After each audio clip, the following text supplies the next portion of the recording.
Minister of External Affairs. Not clapping for him.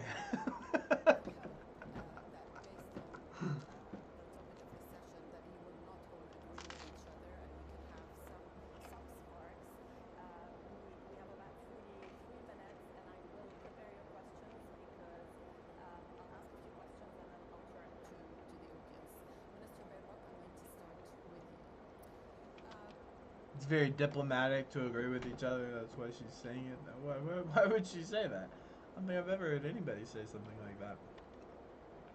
I hope we can, like, disagree a little bit so we can have, like, at least some sparks in the room. And Blinken looks over at his counterpart smiling. What the fuck, what does that mean?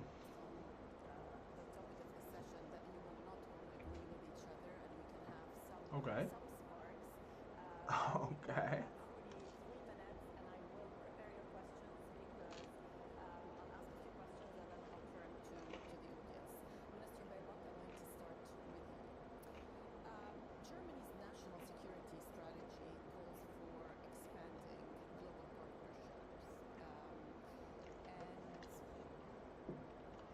Why? U.S. is the only partner you need. We're really nice to Germany.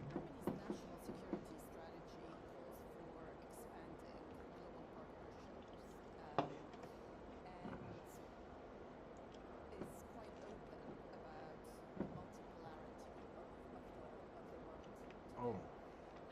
Unlike us, you mean? Unlike Anthony sitting next to you?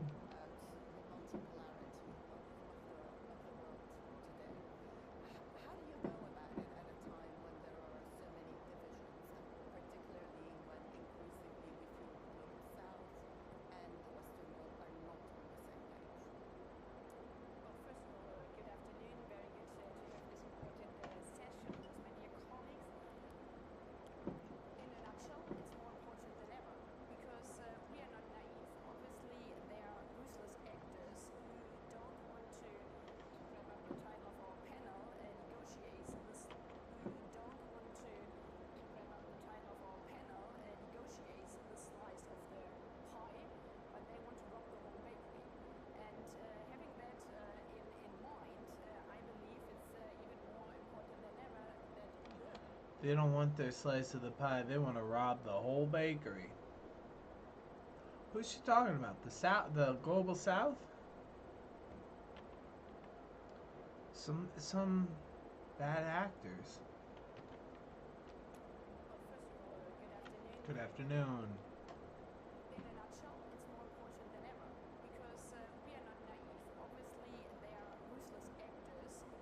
We're not naive. Obviously, there are ruthless people who want to rob the whole bakery instead of sharing their piece of the pie. Who?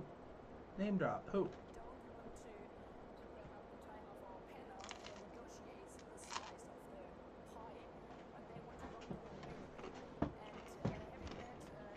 Anthony's like, yes, I understand what you mean.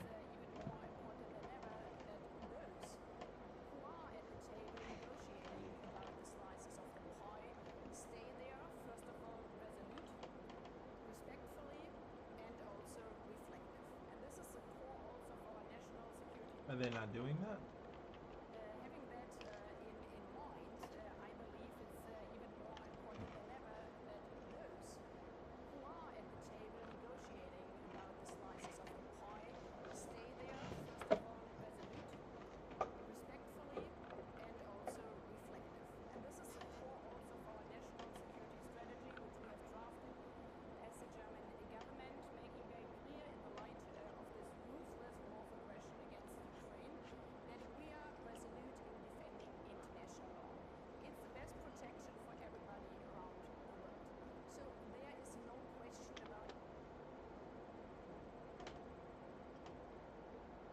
International law.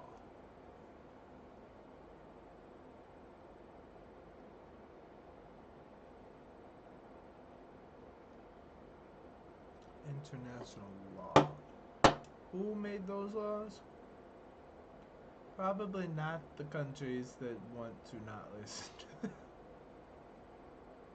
Would be my guess. And even if they did, it doesn't really matter, does it? Because at the top, it's all anarchy. This is John Mersheimer. There's no law. There's no international law. There's just international politics. Hopefully, that's it. That's as far as we get. Or war. The law. I mean, of course I know what she's talking about, but I'm just afraid that her opponents don't agree. Laws? I don't agree to them. I don't believe in these laws. I wasn't the one who instituted these laws. I don't believe in this. I never agreed to this. Or your reading of the laws is much different than my reading of the laws. I've got a judge. How are we going to ever decide what the laws really mean?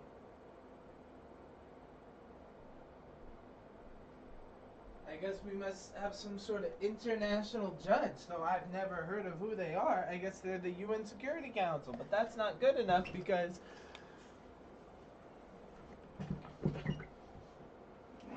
most of those countries are in NATO. Am I wrong? I don't know.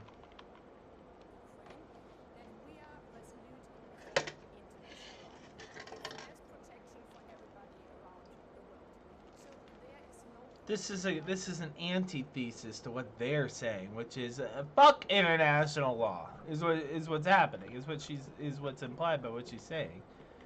Everything she's saying is a counter to something that's happening on the other side with an opponent I can't quite identify yet. I hope we'll figure it out before we have 43 minutes, as the announcer said.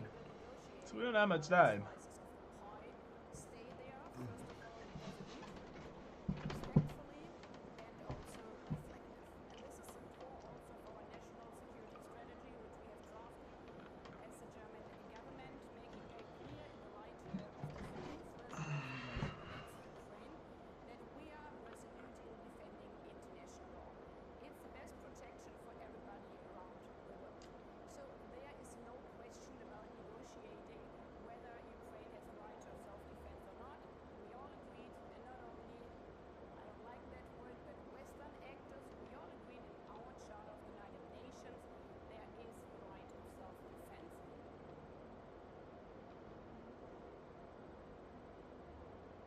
We all agreed that they have a right to self-defense against a war of aggression. Putin said it was a civil war on Ducker show. Everybody on the battlefield is speaking Russian. They're Russians. This is a Russian civil war.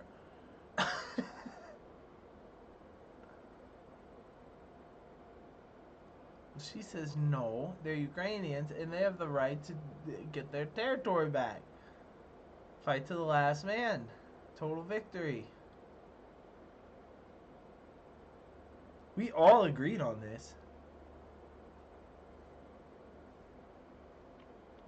Okay.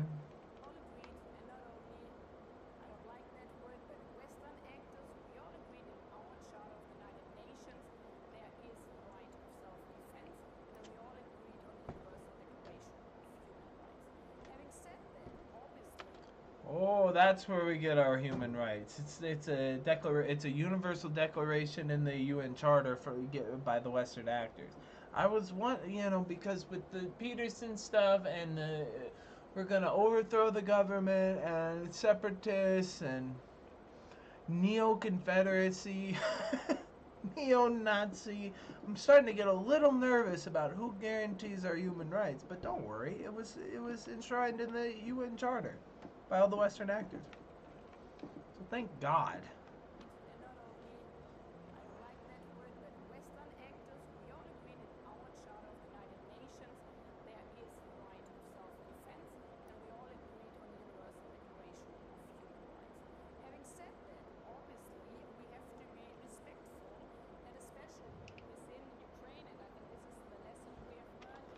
I don't think Putin's gonna respect those. I think if you're a neo-Nazi, we gotta get rid of you because that's gonna be prosecuted at a legislative level. As far as human rights go, God bless your mortal souls. Good luck.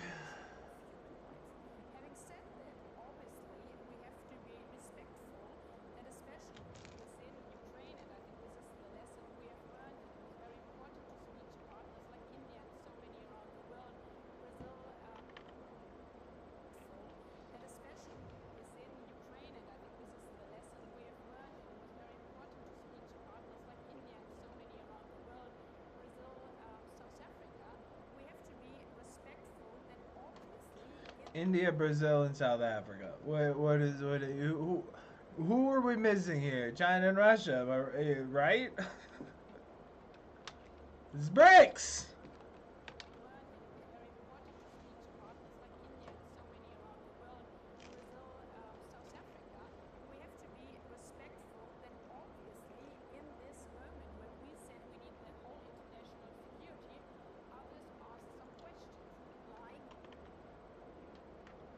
Oh, we're the ones who want international security. That's so interesting because that's what the opposition was saying last night on Tucker's show. And I thought, oh, okay, here comes the leftism out of the Russian mouth. I've been waiting because all of his arguments for why we were wrong have been conservative in nature, and I thought he was just playing Tucker's audience. He knows who he's writing for. He knows who he's speaking to. But then he said we need international security, and I think, okay, he's a communist. Now he's gone too far. But Miss Germany says no, we need that too. Did I miss here? Is that what you heard? Comment down below if you heard something different.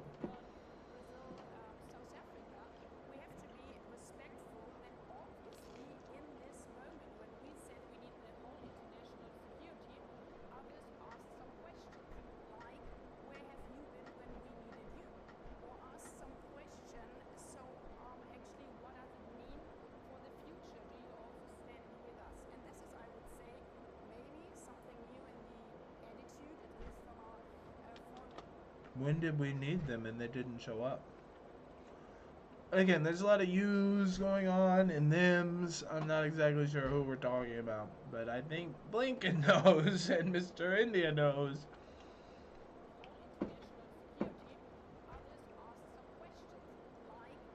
Where were you? Where were you? Where were you? Who?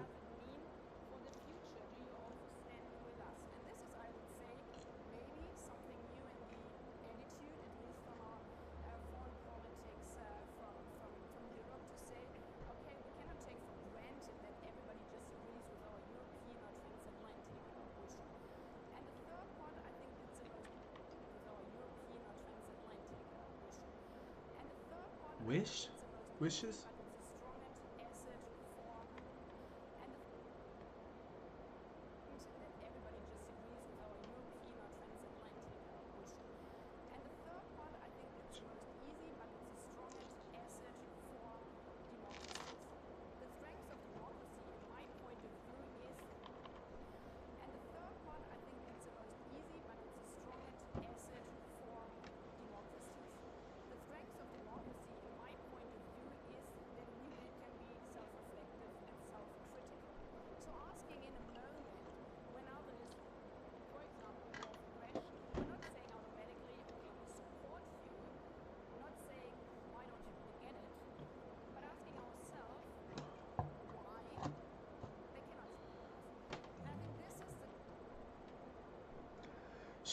She's talking to the diplomats in the room. She's saying all these countries who are like telling me, why don't you get it? It's like, well, the strength of our system in the democracy is that we're self-reflective. So I can look at it from your point of view or from take a step back. Why don't you get it? That's interesting. Again, I wish she'd name drop. Who are you talking about? China? Are you talking about Russia? Who are you talking about? I would guess Russia, but I don't know. It's unclear. The strength of democracy. I hear accent in one ear, but I'm trying to. Here, we'll turn on closed captioning. God bless our mortal souls. They can read it too, or they can translate the audio into a written. This is wonderful technology.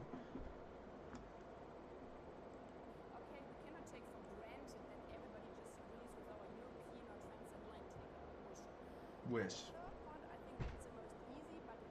We need reciprocal deals because we can't just assume that everybody's gonna have our transatlantic wishes or European wishes.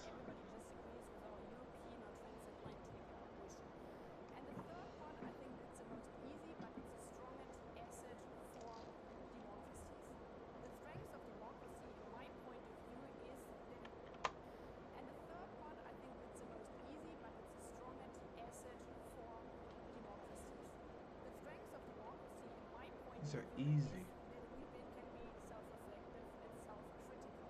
So asking in a moment when others, for example, pose a question, we're not saying automatically, okay, we support you, not saying, why don't you really get it, but asking ourselves why they cannot support us. And I think this is the critical part, but the most powerful part. And at least again in our national Barely hold security on to what strategy, she's we saying. try to do it, talking about, for example, I can't our even get it on the colonialism. surface, much less in the 4D chess realm. Okay, we support you, not saying, why don't you really get it, but asking ourselves why they cannot support us. Who's And she I think this talking is the about? Please critical tell me part, but down the most below. powerful part. And at least again in our national security strategy, we try to do it, talking about they cannot support us. And I think this is the critical part, but the most powerful part. And at least again in our national security strategy, we try to do it, talking about, for example, our and I think this is the critical part, but the most powerful part. And at least again in our national security strategy, we try to do it, talking about, for example, our colonialism past. Understanding why South Africa was mentioning the whole time their ties with Russia in the apartheid regime. And being self-critical and saying, oh yeah, not all democracies have stood back in time at their side. And taking that as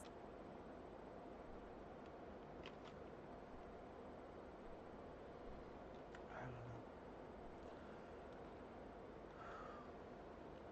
I mean, I think what she's saying is we had to take a self-reflective look at our colonialistic past, and remind ourselves that the reason the South Africans are teaming up with the Russians over apartheid is because, well, they have sympathies with those people as far as their history goes. I think is what she's saying. But it's I'm holding on to the edge here. I'm holding on to the edge of a cliff, trying to comprehend her ideas. support you, She not seems saying, upset, why don't you really get it, exasperated, but asking ourselves why they cannot support us. And I think this is the which isn't critical part, sexist. but the It's most probably powerful indicative part. of her last couple days. Get People, it, she can't. She's but not. asking ourselves why they cannot support us. And I think this is the critical part, but the most powerful part. And at least again in our national security strategy, we try to do it, talking about, for example, our colonialism past. Understanding why South Africa was mentioning the whole time their ties with Russia in the apartheid regime. And being self-critical and saying, oh yeah, not all democracies have stood back in time at their side. And taking that as something where we said, yes, we might have made mistakes in the past, but we cannot change the past, we can only change the future together. I think this is the strength of multilateralism, and we see around the world the majority believes in it. As opposed to nationalism, multilateralism. What does that mean? What's the opposite of multilateralism? Unilateralism. Self, selfish, personal, our country, my stuff, my interests, America first, nationalist. Being self-critical and saying, oh yeah, not all democracies have stood back in time at their side. And taking that as something where we said, yes, we might have made mistakes in the past, but we cannot change the past, we can only change the future together. I think this is the strength of multilateralism, and we see around the world the majority believes in it. Do you find that in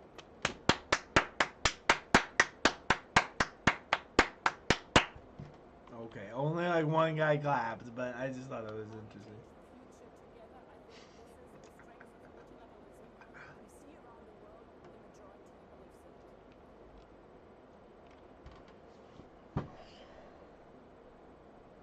I feel like we're losing the ideological battle around the world. Like, people think our ideas are ancient and lame. Politically. Or decadent. Or Western specific. They don't agree with this globalistic, colonialistic, hierarchical, international law. They don't like this stuff.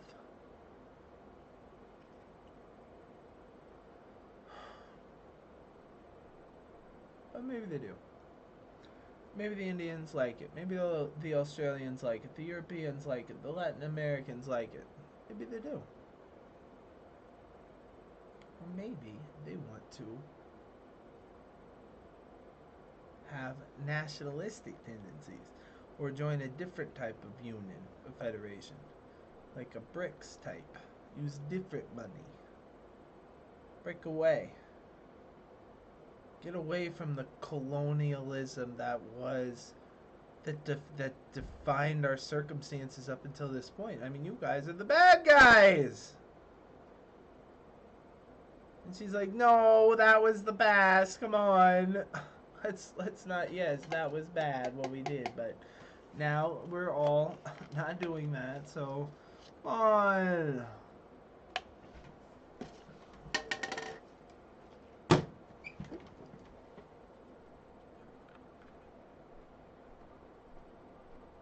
That's not a good. I would hate to argue for her country. Holy shit. How are you supposed to explain to how is England supposed to explain to India why they need them so much? They're gonna think I hate these guys. They fucked up my whole country for hundreds of years. And now you want me to make a deal? You guys were the problem. I can't believe we even had you around for this long. And now we have a chance to break away. And you think I'm gonna stay?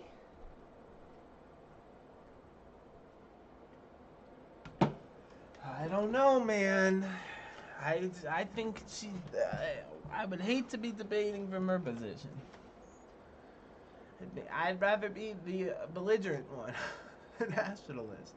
No, come on. Come on, guys. I know you all believe in multilateralism. Yeah, okay. We cannot change the past, we can only change the future together. I think this is the strength of multilateralism. We see around the world the majority believes in it. Do you Okay. find that increasingly people are questioning when it comes to, let's stick to Ukraine and we'll get to 2011, but on Ukraine, are people coming around to your point of view, or are they distancing themselves? Good follow-up question. Aren't they kind of they don't agree with you? We're in the minority again. They don't like Western democracy. They're moving away from our ideology. Like, think about Ukraine for example. Are people coming around to your point of view, or are they distancing themselves?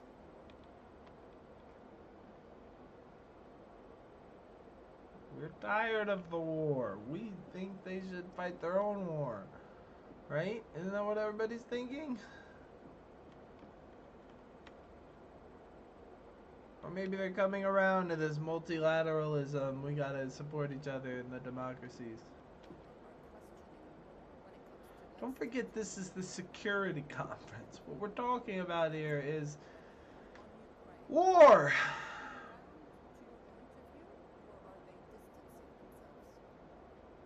Maybe spooky stuff.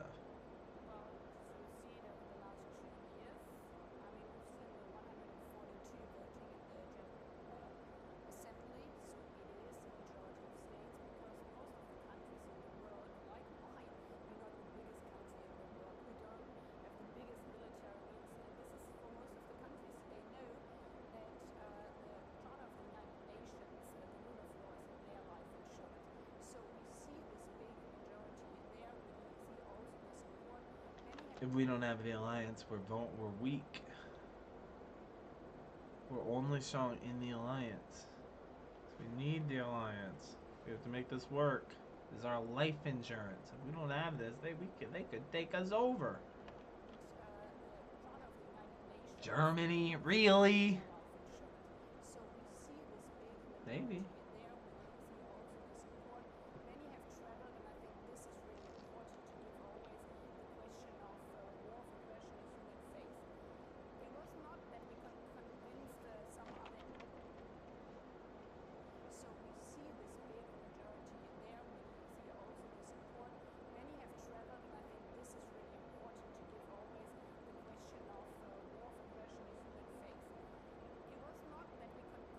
human somehow face. like to see the world, but saying now you have to stand with us. But when delegation traveled to Kiev, and not only Kiev, to Bucha, to Irpin, then they spoke like we did to the parents of those where their child had been kidnapped by Russia. Then we give this situation a human face, and that's all about it. And this is why it's so important to not only talk about state, but we talk about the people, talk about also the question of the rule of law in front of the International Criminal Court, for example, bringing crimes against humanity, a human face, and that's all about it. And this is why it's so important to not only talk about state, but we talk about the people, talk about also the question of Well, the question was, aren't the people moving away from your ideology? And she said, no, because all the states voted for my ideology, so obviously the states are with us. But don't forget about the people. You just did.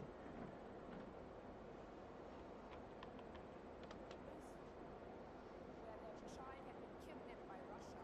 Then we give this situation a human face, and that's all about it. And this is why it's so important to not only talk about state, but we talk about the people, talk about also the question of the rule of law in front of the International Criminal Court, for example, bringing crimes against humanity in front of the court. And there we see again the majority of the states is pushing for that. Secretary Blinken, there's a feeling that it's more than a feeling, it's what we see happening on the ground, that the U.S.-China tension. That's what's happening on the ground. There's a feeling that it's more than a feeling, it's what we see happening on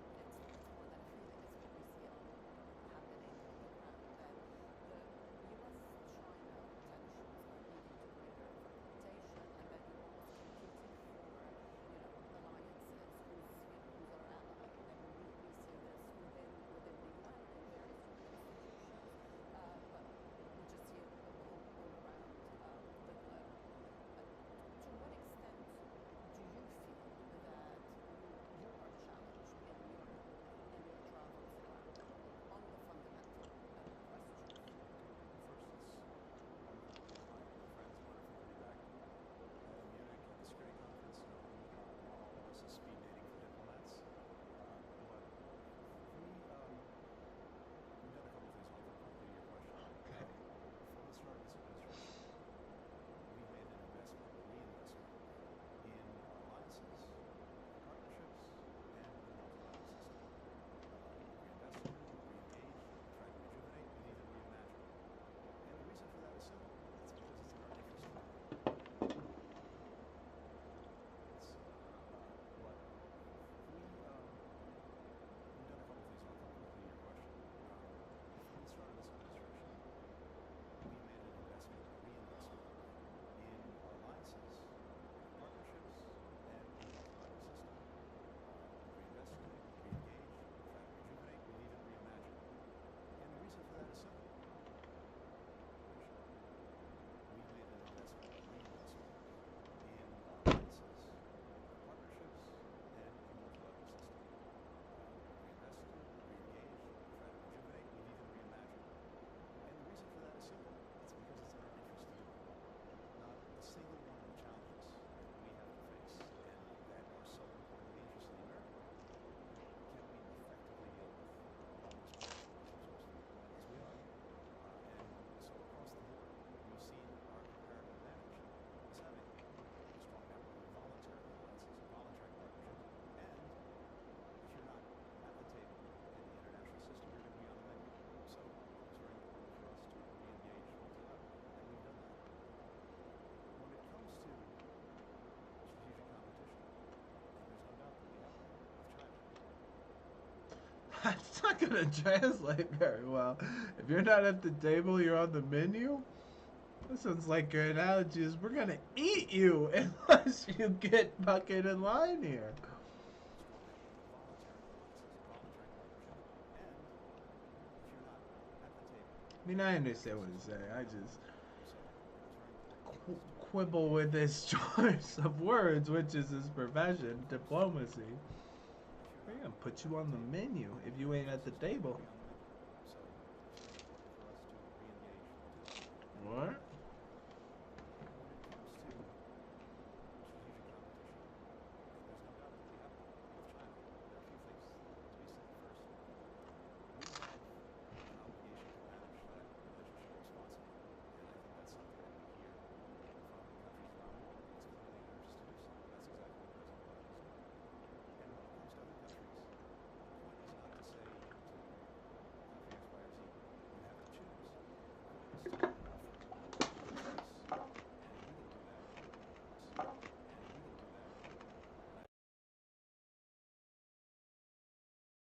our role isn't to tell you to choose.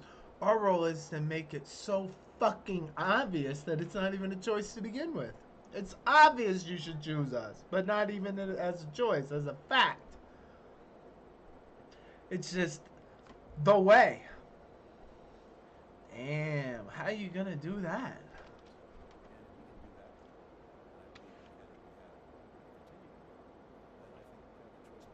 Choice is not even a choice. If I can show you why you need to be on our team.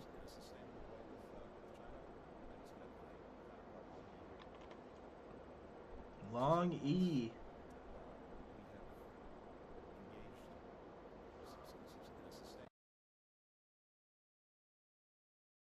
Fucking with you. Maybe this long E.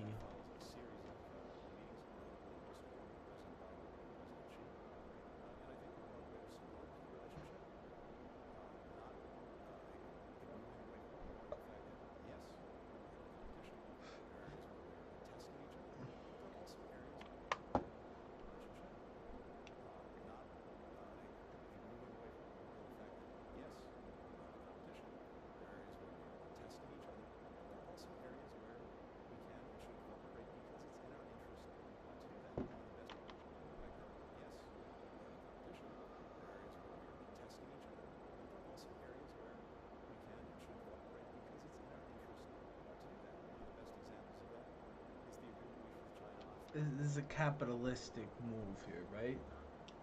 I want to cooperate with you not because of my morality or our shared culture or history or just because it's fucking in my interest to.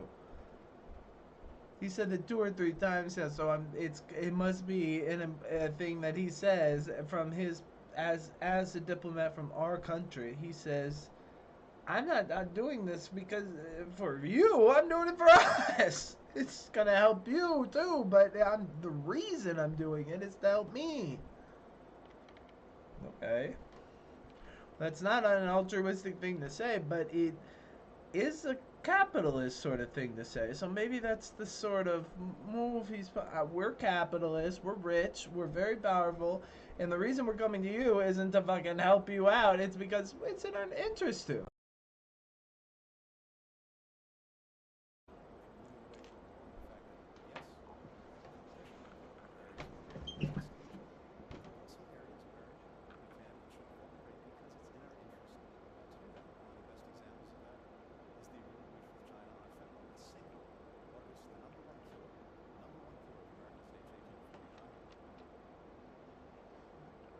Myocarditis. No. COVID. No. Comorbidities. No. Heart attack. No. Car crashes. Nope. Fentanyl? Ding ding ding ding ding ding ding ding ding.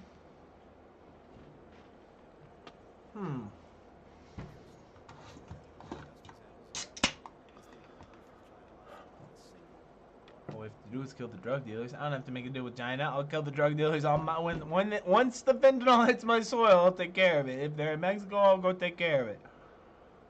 I don't have to make a deal with China. We'll just kill them. We'll kill the drug dealers.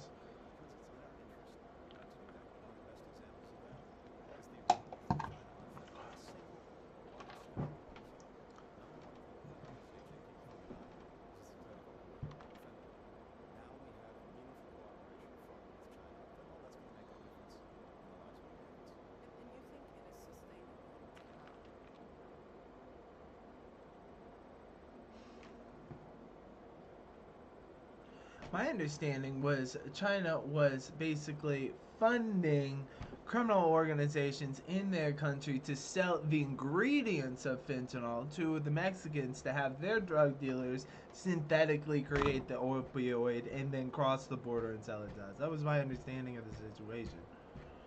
I don't know how you're fucking stopping it with diplomacy, but I'll trust you.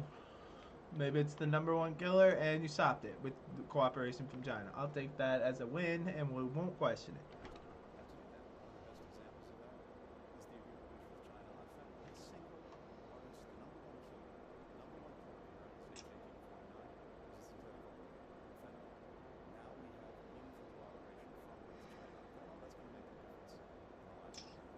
God, I hope so. It is sustainable to have cooperation in some areas, climate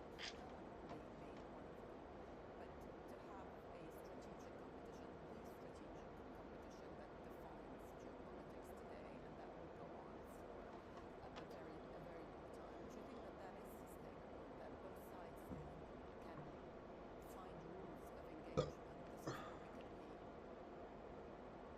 rules of engagement? This is where we could be. Rules of engagement in our strategic competition. What the fuck does this sound like to you? What kind of vocabulary? What kind of people use words like rules of engagement and strategic competition? Who uses words like that? Well, people at the security conference, of course.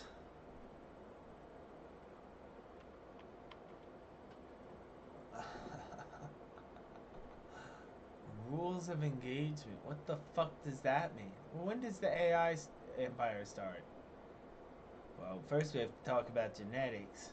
Do you believe in supernatural forces that aren't human? No.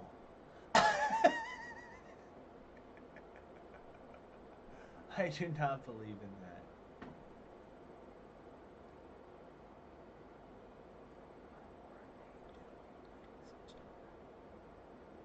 It's a puzzle. If that's a clue. It's a clue.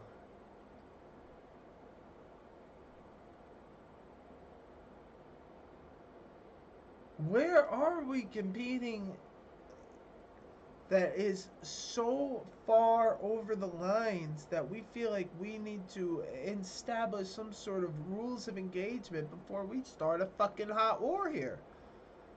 What did they do? What are we doing? Obviously something they did. If we did it, we wouldn't be talking about it.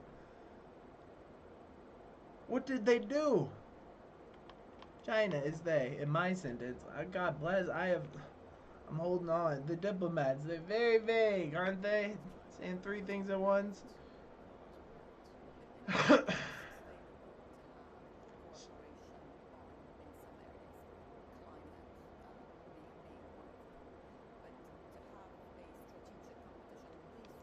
This is the, well, what's the point of diplomacy in the first place? If everything's anarchy at the top and it's all endless war to the end, and Aaron was right, then why do we even have diplomats? It's just gonna slow us down and get in the way or give us opportunities to be tricked. And she's saying, well, because there are areas we can find of cooperation, such as climate, but wouldn't you say that as your strategic competition gets more and more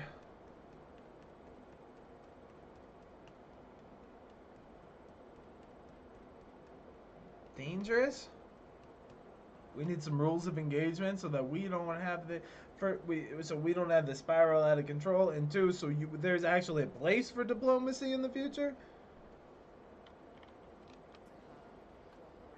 Because otherwise there's no room for cooperation. Which means we don't need diplomats at all, except to maybe like negotiate peace and stuff like that. For a minute. Till we arm up and start the next war.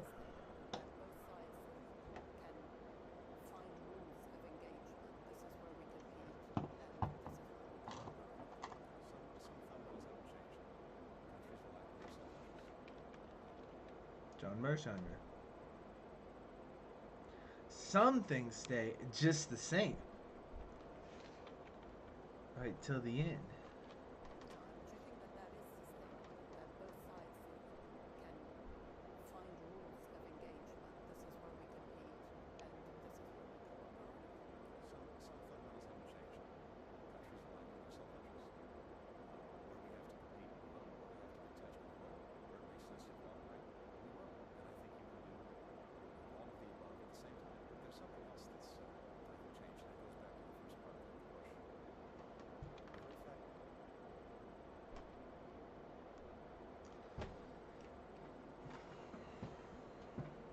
He just said some things stay just the same. Countries act in their self-interest. And then he said something else has also changed.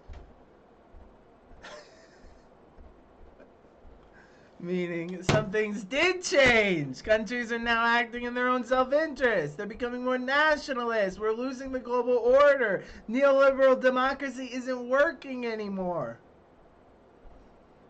But some things stay just the same.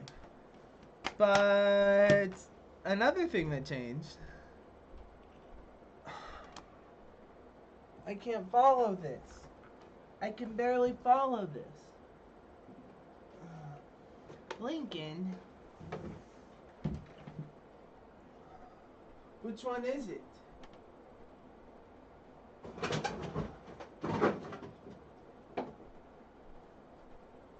It's usually almost always the second.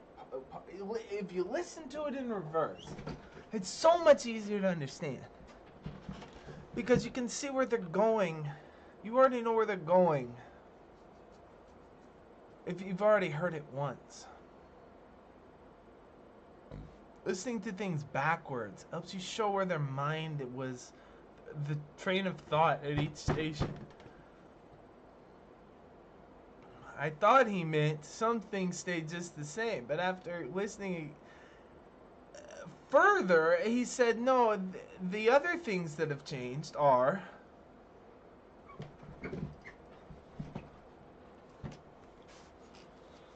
Oh...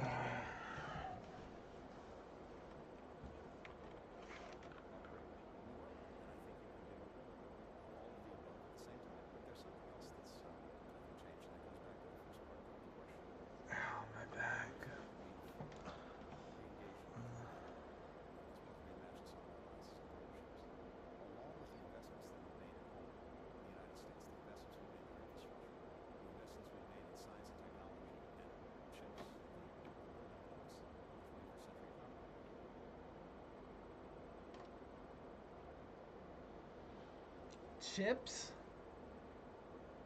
Like chips on my card, chips in my arm.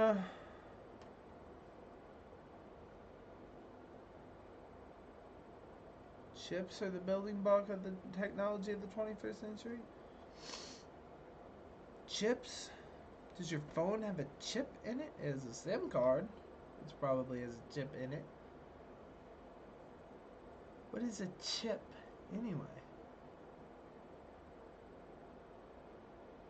It's like an electronic barcode, is it not?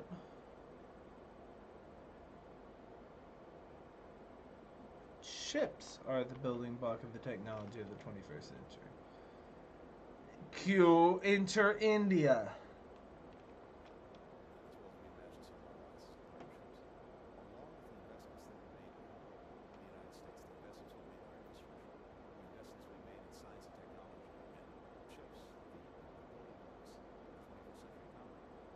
Do we invest in science and technology?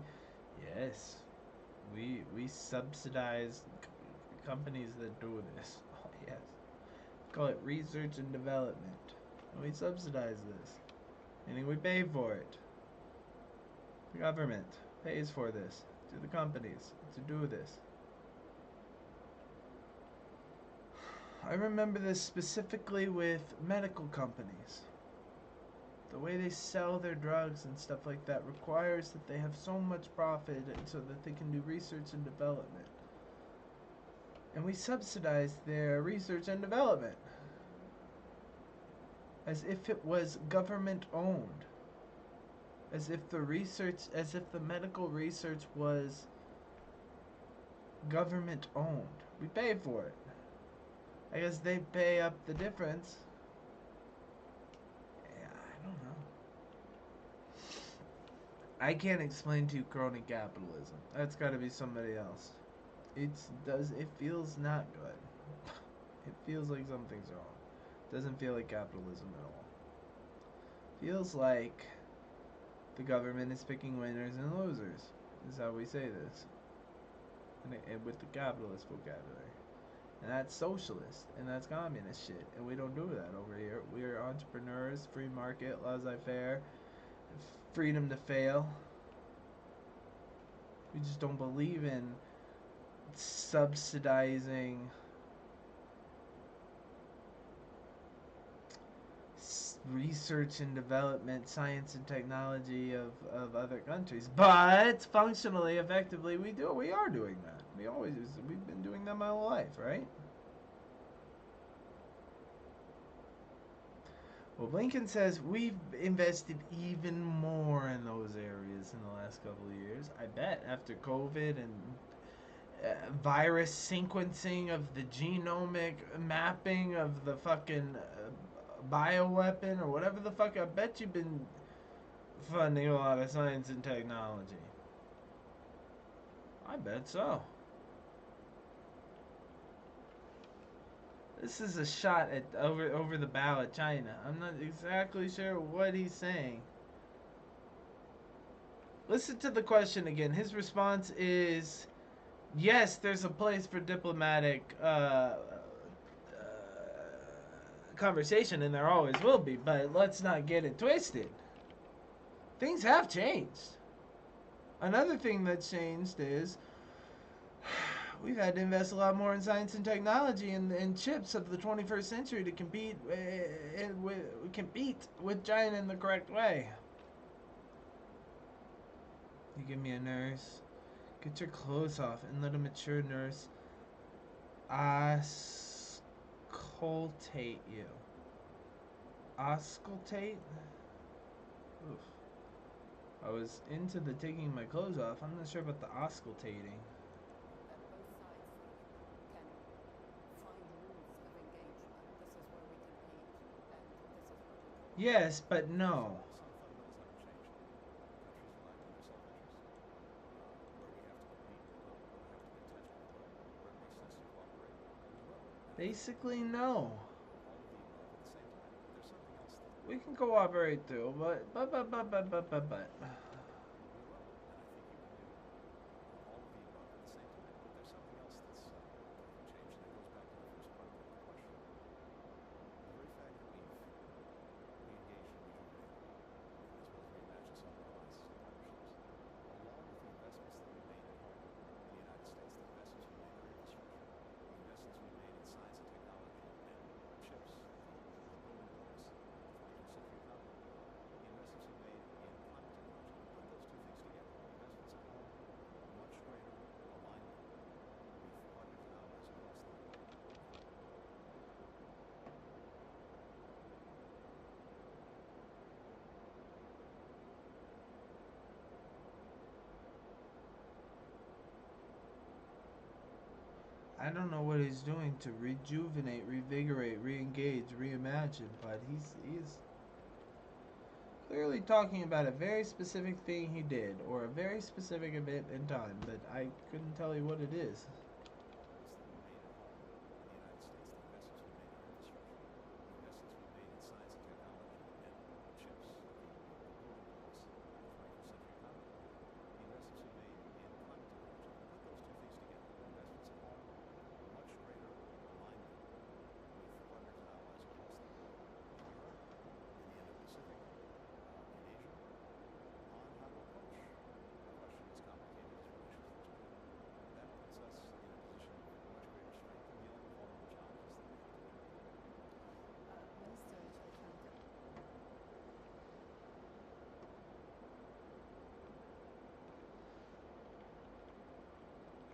Europe, Indo-Pacific, and other Asians.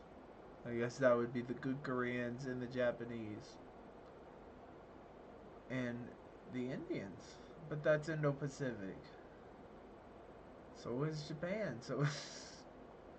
No, because they mean the global south. I guess. Countries in... There's an Indian Ocean. Countries there. Saudi Arabia? No, not that. The other ones. The Asians. Vietnam?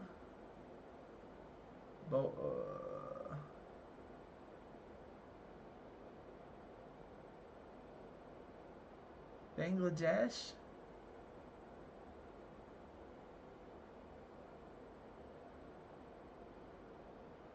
Indonesia, Australia, I don't.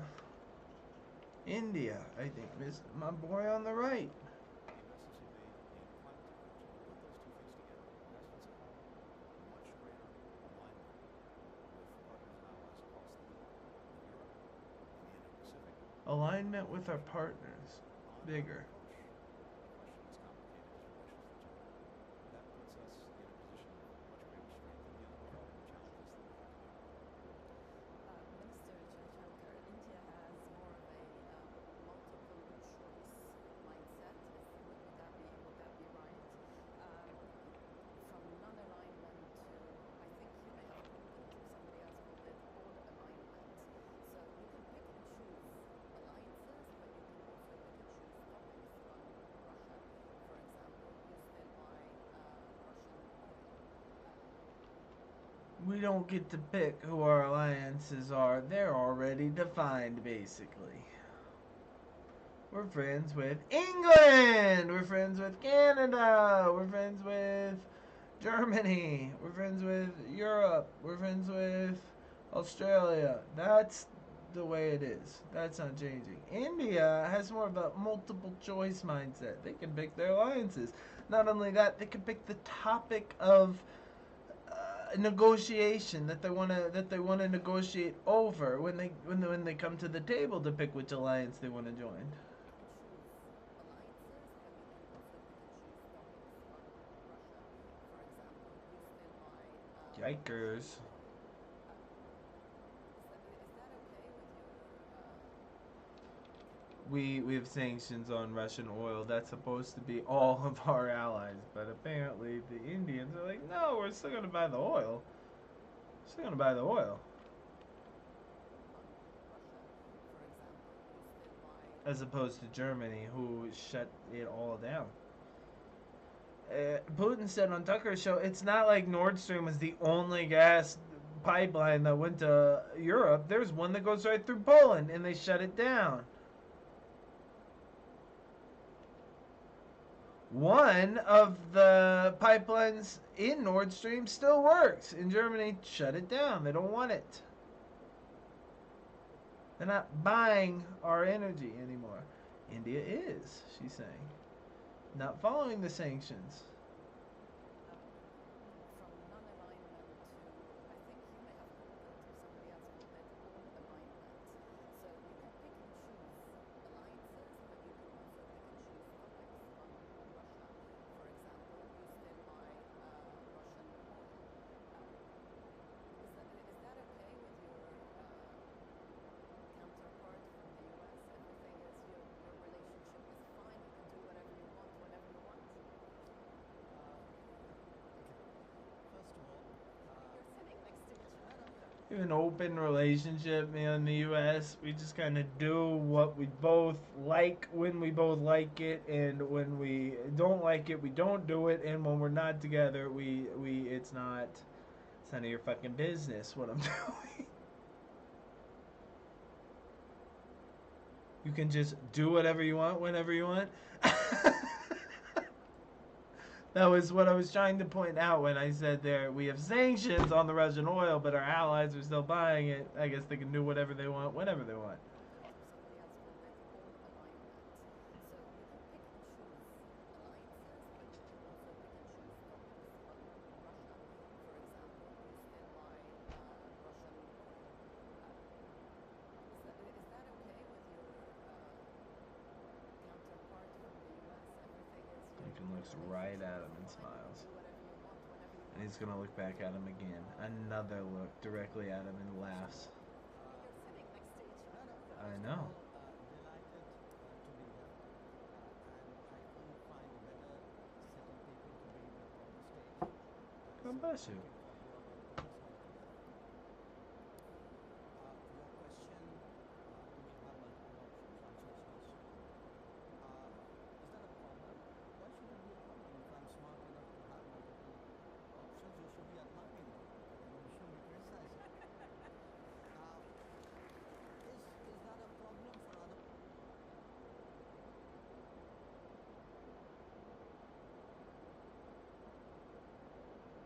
It's a little combative.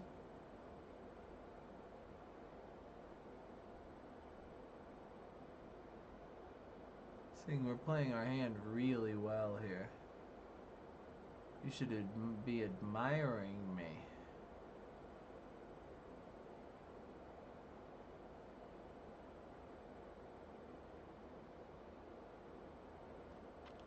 Maybe.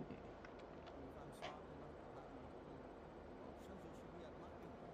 You shouldn't be criticizing me. Now, is that a problem for other people? I don't think so. I don't think so, certainly in this case, and in that case. Because look, we try to explain what are the different tools and pressures which countries have. And it's very hard to have a unidimensional relationship. Now, again,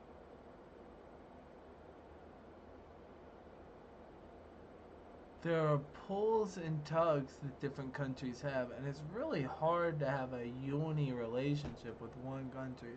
It's more of like a web. It's like a network of relations between countries. My relationship with you is in a sense dependent or codependent or not independent of my relation with other countries. How my relationship with you is dictates a lot of my relationship with other people and vice versa. There's pulls on our countries and they're different. It's really difficult to have an individual relationship with an individual country because there's too many dynamics in the on the board, as Blinken said, on the board. to have a unidimensional relationship. Now, again, different countries and different relationships have different histories. If I were to look, say, between the US and Germany, it is rooted, there's a alliance. Cooperation, infinite cooperation between the U.S. and the Germans. Okay, our history. Say between the US and Germany, it is rooted, there's an alliance nature to it. There's a certain history. There's an alliance nature to it. Because we beat them in a war and occupied their country. We still have troops in Germany. My grandfather served in Germany, not during a war. He's stationed there. To do what? Just like, protect the people we conquered. I have no idea. Fight the communists somehow. I have no idea what he was doing. If I were to look, say between the US Yeah, we have a very special relationship with Germany. I would say so. nature to it, An alliance nature, sure. history on which that relationship is grounded. Yes. In our case, it's very different. So We don't have a shared history. Why does that matter? It's like a cultural answer.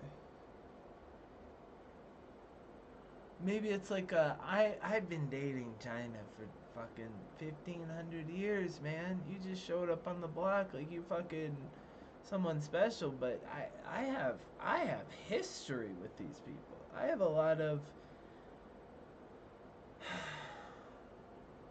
I want to say baggage, but it doesn't all have to be bad. I feel a lot of cooperation here. This is what Putin was saying about Ukraine. Our wounds will mend. This is a long story between types of people. To me, it's a civil war to get the Russians back, and our countries have a history together, a history that will not be defined by this 2-year military operation. As far as I'm concerned, they started the war in 2014. I have pictures of their jets bombing the Donbass. Here they are, Tucker, if you want to see them. Oh my God.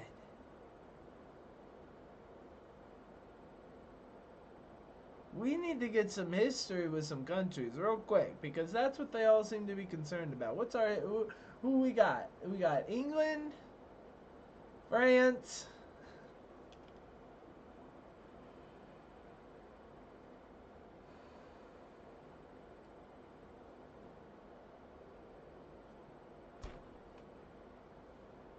Canada? I don't know. We don't have a lot of history with Canada. If history is what we're looking at, yikers.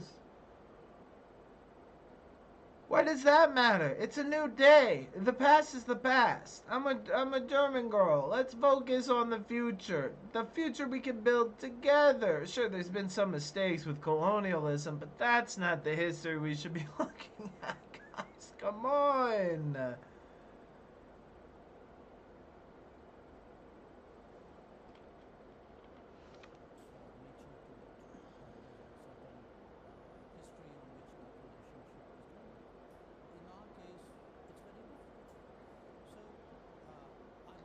It doesn't have to be, man. Just give me one night. Just give me one night together. We can make some history. You need history with me? We can make history together.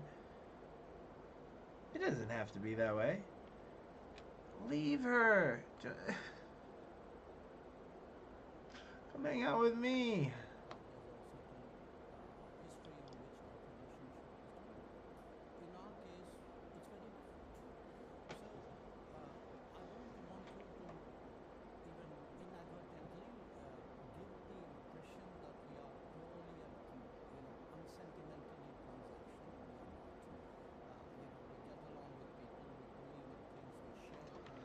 As opposed to who? The Americans? Sometimes I feel like that's what we are projecting to the rest of the world. I mean, when we used to project our values. We used to be a shining city on the hill, or non-war. We support democracy and human rights, and we will build houses in your country. But now, no, I think we're posturing. I think we're positioning ourselves to show. I think we're exuding a purely transactional sort of diplomacy. That's what Blinken's talking about when he says the reason we're doing X, Y, and Z is because it's in our interest. It's a transactional reason. The reason it's transactional. It's because it's good for us. That's why we want to be friends and have trade. And he's saying, don't treat us like that. That's not why we're doing it. We have many other reasons why we do what we do. Give them to me. Don't even imply it. Even inadvertently imply it.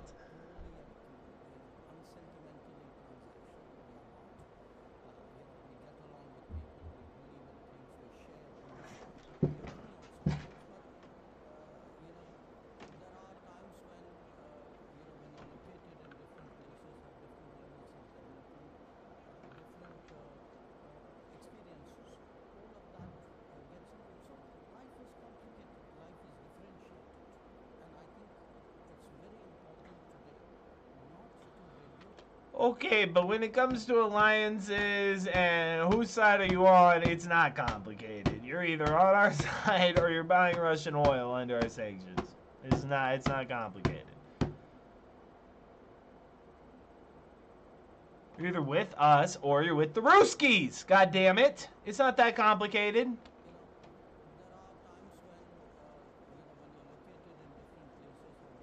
Can I say Ruskies? Sounds like a pejorative. Yeah, my white shirt, my white tee, my giant zits.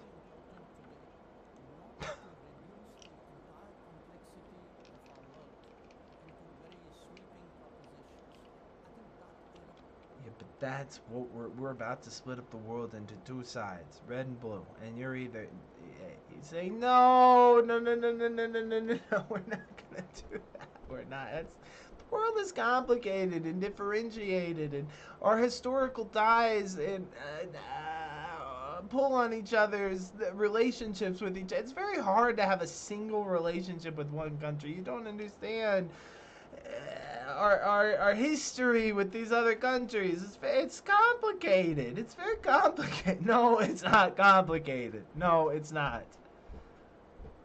These Indians, man, shifty. So life is complicated. Life is Can I say differentiated. that?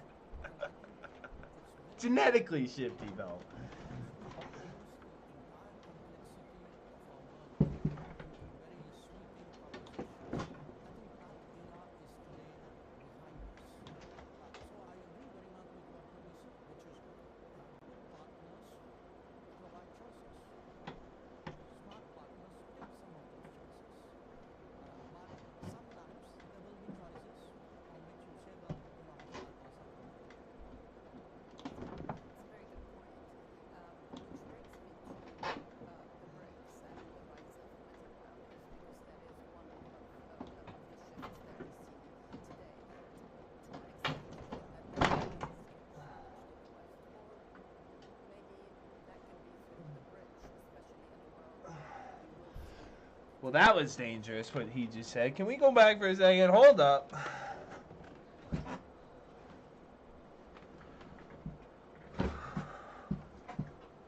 Wait, what? It's a very good point. As Blinken said, countries present each other with choices. But what Blinken said was, we'll make it so obvious for you, it won't be a choice.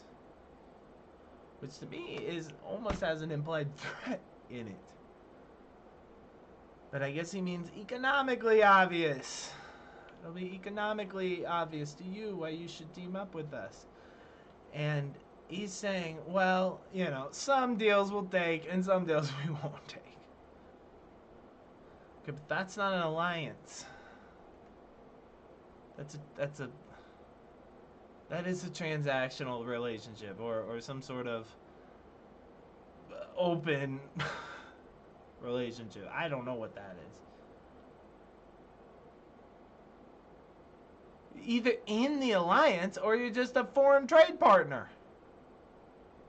Which is it? We're just a foreign trade partner.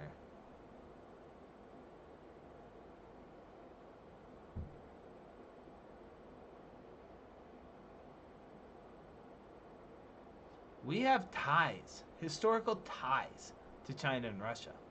You just don't understand. We're not picking. We're not gonna join you. We're gonna pick and choose. Listen to his answer again. Shifty, I think. This is a yes or no question. He's telling you why I can't commit. I also need to have my other relationship with your enemy. That's not my ally.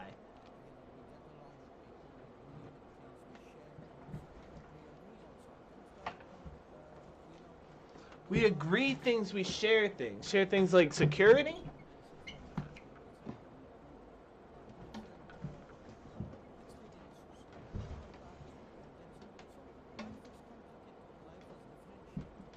Yes, but diplomacy is not. We're either at war or we're not. We're either trading or we're not.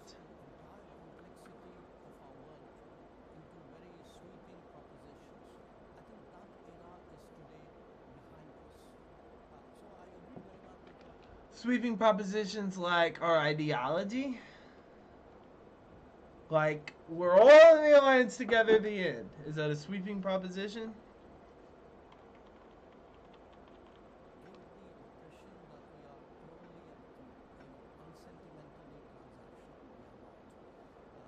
What does define your decision making?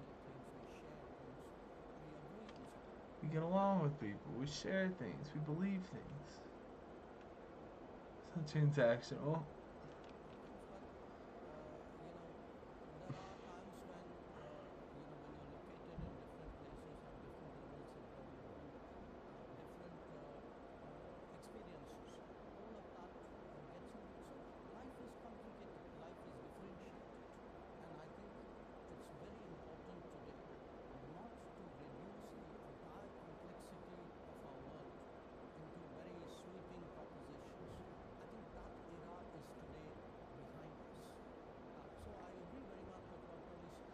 You'll have to interpret his diplomatic words for yourself, what that means. Blinken's words almost sound like, you You can either buy our shit and trade with us, or you're on the menu. So, you know, to me, that's a military threat. But you'll have to interpret his diplomatic words for yourself. This guy, what the fuck do you think he's really saying? I think he's saying, we're not with you. We're going to buy oil from Russia. That's what the Germans should be doing, but they're stupid. They made a choice to join the Americans for more expensive energy. And what did they get for it?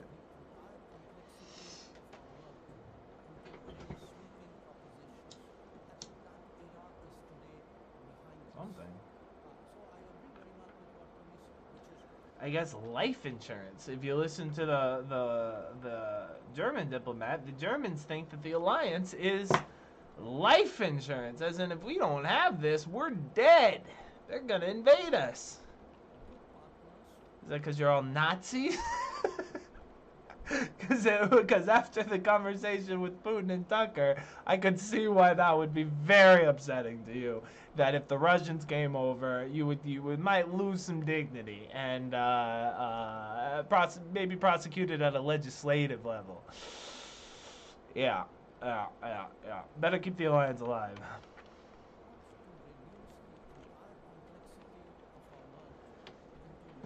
Not that they're all neo-Nazis. I don't know where the neo-Nazis are. Can you believe that they were in Ukraine? I mean, that was... Did you even know that I knew eventually that the people we were supporting in the war were Nazis. But did you know at the beginning how many fucking neo-Nazis were in Ukraine? I sure didn't. And I still don't really know. I know it's enough to denazify them. Which sounds like, yeah, it's more than 3 guys I have to go arrest and throw in prison. I have to denazify the whole area. And what does that mean exactly? It means criminalizing it. Oh. Thanks. Don't get, you know, watch yourself. This is Trump and the drug dealers. Better not be... Better get a new profession real quick. He's gonna kill you.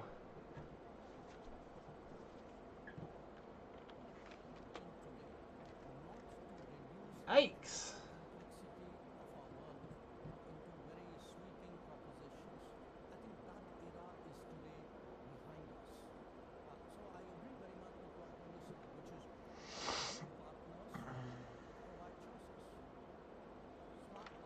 But what Tony said was, we will make it so obvious that it won't be a choice. It'll be obvious. There'll be a bad side and a good side, and it'll be pretty clear what you're supposed to do. He's saying no. We'll decide for ourselves. And if we decide no, we'll pass, we'll just pass. And if we decide no, we're going to buy Russian oil, we'll just do it.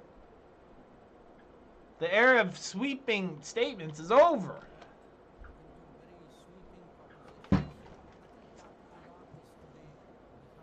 Propositions. I haven't used that word for a long time.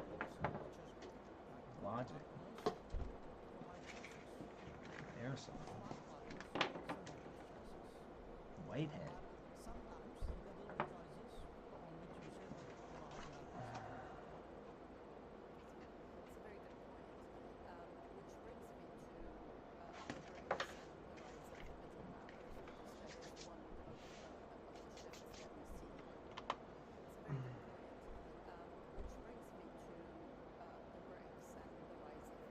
It's not a very good point. It's a shifty fucking I'm with you, but I'm not with you. I can't commit, but I want to be with you sort of point. And that's what the fuck?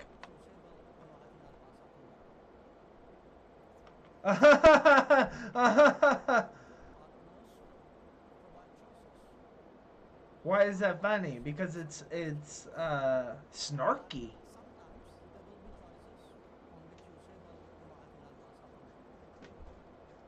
Oh, really?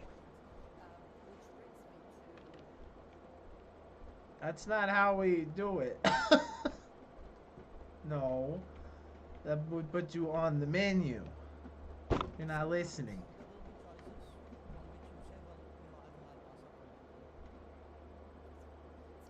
What do you guys know about India? Which brings me Gandhi, Hindus, right next to Pakistan, right next to Tibet, textiles, some sort of call centers or software or something. IT guy is the Indian. And exporting security, whatever that means. If you know, if India makes you think of something else, comment down below. What does India make you think of? When you think of India, when I think of Germany, I think, oh, oof, oof. That was the first thing that comes to mind when I think of Germany. What do you think of India? It's a colonial victim, is it not? Of the Union Jack, I think is what they call this.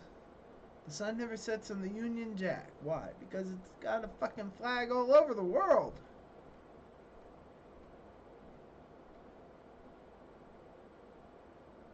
Don't you think they'd be a little resentful that he's sitting there speaking English in an English room? Almost humiliated that the world was colonized by all these British assholes who just exploited us for hundreds of years. I'd feel humiliated, nationally humiliated. We're Indians. We should be speaking Indian. Whatever we speak. We should be trading in the rupee or whatever we have.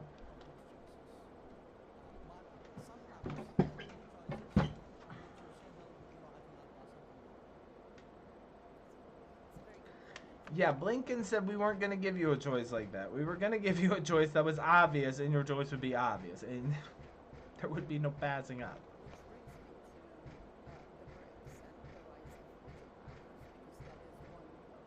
Which brings us to BRICS. Who here on stage is in BRICS? Raise your hand. There's only one.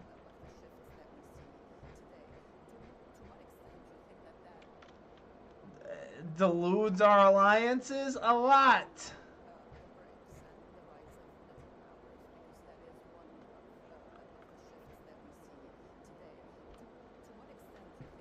I'm never gonna be a diplomat. They're never gonna let me be a diplomat. Nikki Haley, you're elite. One of the best.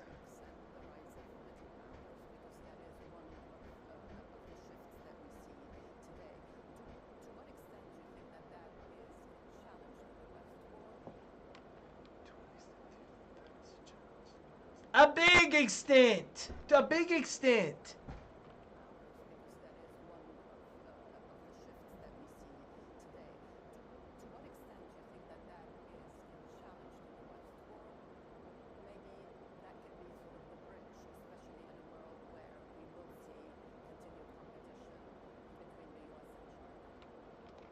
Why would it be a bridge? It's only a point of contention. Not funny. Shit, I didn't enter. It's fucking 10 minutes in already. Can you believe it? Almost out of time. Oh, I know. We might pass on some of your deals.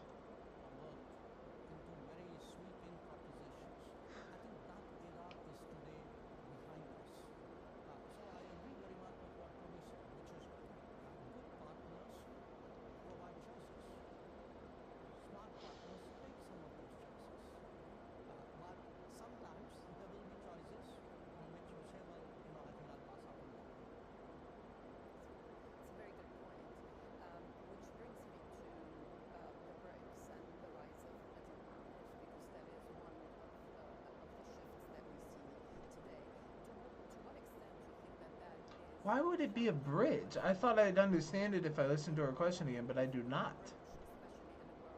Why would BRICS be a bridge between US and China? Brazil and China made their own world bank. My banker, your land. Let's start our own bank. Fuck the Americans. How could this be a bridge? The Saudis are. This is Putin is explaining this. I used to have 80% of my reserve currency in dollars. Now it's like 50%. The Saudis don't even are gonna drain their own money. The Chinese are gonna drain their own money. This was the worst fucking miscalculation in of historic proportions. How is this gonna be a bridge? This is the whole problem. She's just giving him an out, I think. Is it left or is it right? Which one do you want to go? Which way? How do you want to answer this? It's a very diplomatic thing to say. No, BRICS is a bridge between me and you. It's not, you know. So maybe that's what she's saying. It's being nice. She's being polite.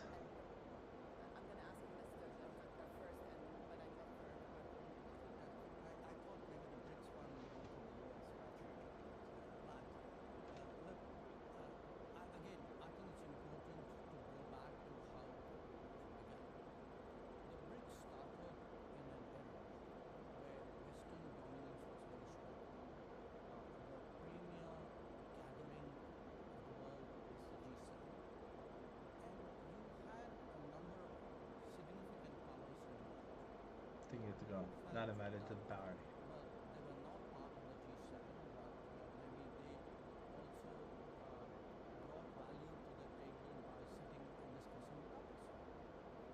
We have the United Nations for that. Stop crying. If you want to create your own club, which is what they did, you can go off and do that. Otherwise, get in the G7. Used to be the G8. You got kicked out because you're bad, because you're not invited. Get a strong economy, you can be invited. Or make your own little club. Well, I guess that's what they did. Called BRICS. We don't need G7. We already have United Nations. I don't know what you want. There's 150 countries in the United Nations. If you...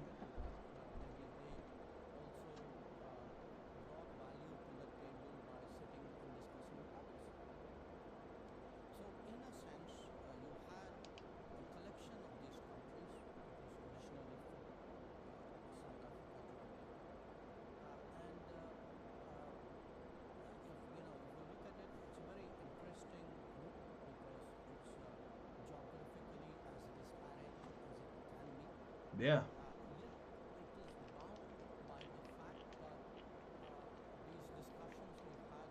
You're a bunch of Reds! That's why! No.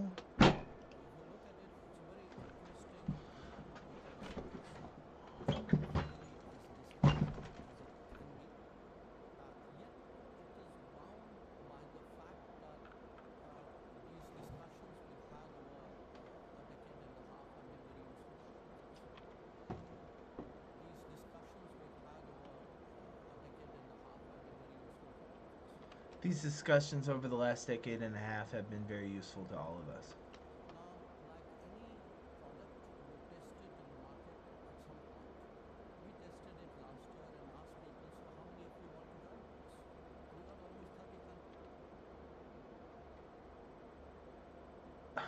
Fucking capitalist framing. Well, I know you don't understand this unless I put it in fucking capitalist framing, but imagine testing a product in the market and seeing how it does. Well, that's what we did with BRICS. And 30 countries wanted to join our club. Okay.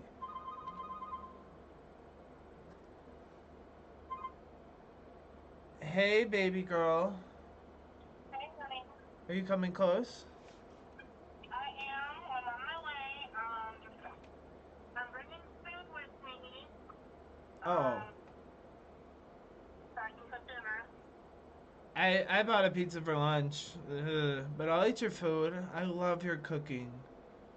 If you could please keep the oven to 400. Are you that close? I'm close enough where you can preheat it to 400, and by the time I get there, it'll be preheated. Okay.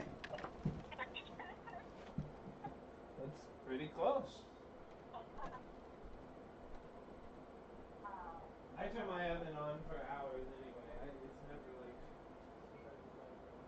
Except for...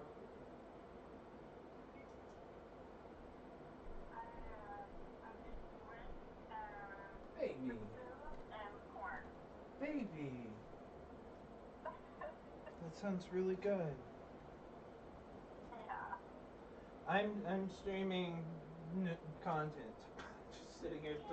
I'm just sitting here talking at the camera. I'm excited to see you. You said you had a hard day. Sooner, but Alina needed a lot. Say again? I said I would have come sooner, but Alina needed a lot. Yeah, well, you know. I think it's good for you to, especially with what she said to her dad a couple weeks ago. I think it's nice of you to be there for her. That's what she wanted you to do, so that's great. Yeah. You only see her every other week, so it's nice to give her extra time. Yeah. Plus, The weekend that I'm with her, she gets the extra one-on-one time. But she did say she wanted to see you the next time she came over. baloney. She did. I can even ask her to tell you herself. She called me when gay. she's here tomorrow. She called me gay and a cockroach. Huh? I said she called me gay and a cockroach. She doesn't want to see me. Yes. Okay. That's teenage for I really like you. Okay.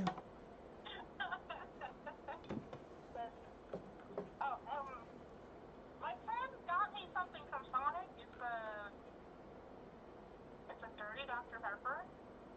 Okay. It's alcohol. No. Why is it From dirty? Sonic. Why is it dirty? So it has Gonna not coconut like cream and lime in it. Sounds great. It tastes really good. So I'll bring that up too when I get there, so you can try it. Okay.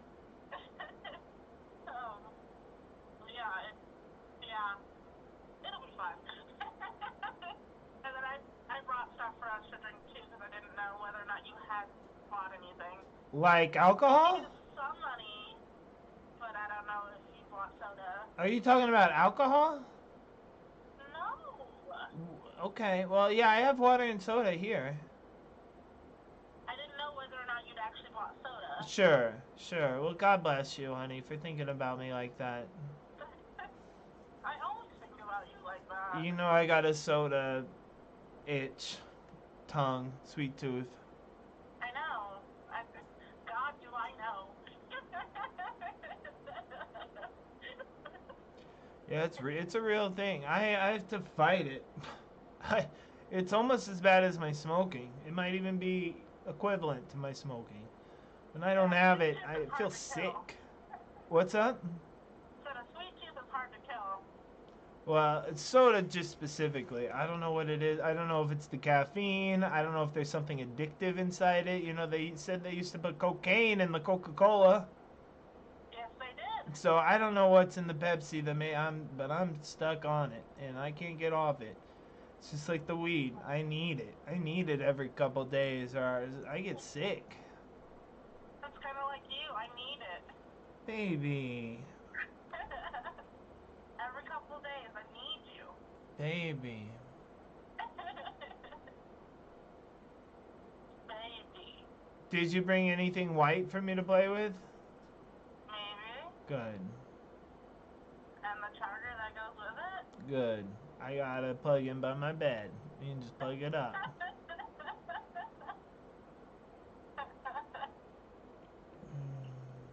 Wasn't sure whether or not to bring it, because you're like, oh, I don't know about the whole sex stuff, but yeah.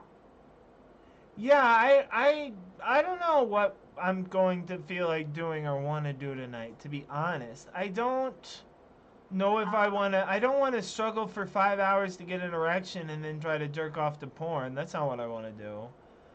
Yeah. I like kissing and I like touching. Oh, let's just do the things that you like, and just put sex on a back burner. Yeah, maybe. Maybe. And we'll just, and yeah, maybe. That's a great idea. not the be-all end-all. The be-all end-all. I like spending time with you. I don't believe it though. I think you want sex. I like spending time with you. Okay, well you can come over and spend some time with me tonight for sure. We got the whole apartment to ourselves. I'm spending the night at your place. Good.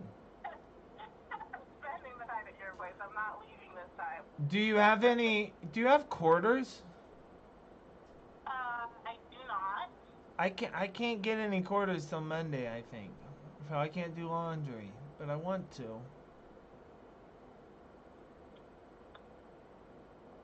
I have money, but I need coins to do the laundry in the 21st century because I'm too incompetent to use my chips. We could possibly go to Walmart and see if they'll exchange for quarters. And once you get here, I just want you to stay here. I don't want to leave. But we could do that if you really want to do laundry. Walmart closes at like 8 o'clock in Loveland. It's not 24 hours.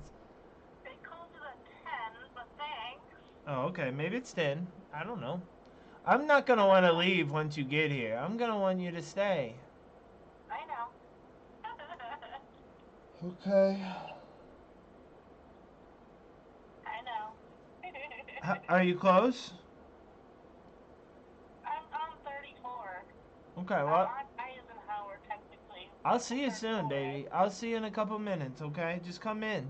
I'll unlock the door. Just walk on in. I want to continue talking to you. You come in like you own the place, like you live here. Just walk in, put your stuff down, plug in your whatever, go cook whatever. You're funny. Does that sound good? Yeah.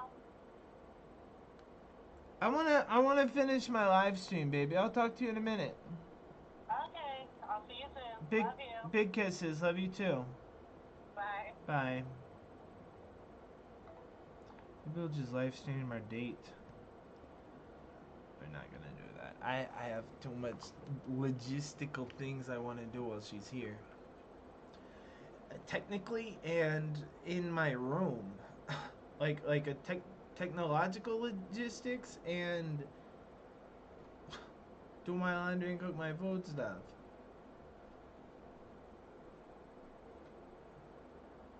But I guess she could do all that while I'm sitting here on the computer with you. But that's what she said she hit her ex-husband for doing. It's on the computer all the time playing Factorio. Bro, I've never played Factorio, but I bet I would like this guy.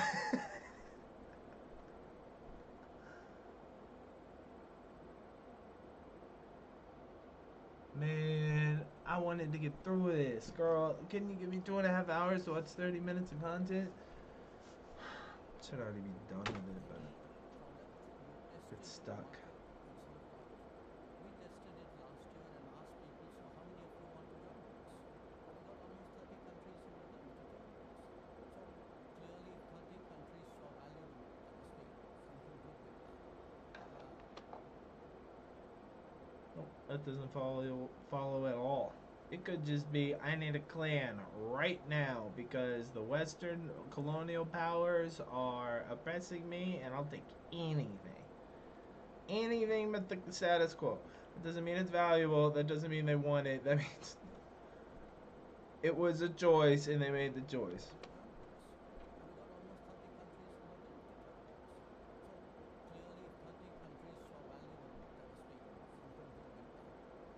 Was it France? Was that one of the countries that joined? No, it wasn't France. Who joined? Who joined? Somalia? Bangladesh? Argentina? Who joined? South Korea? North Korea?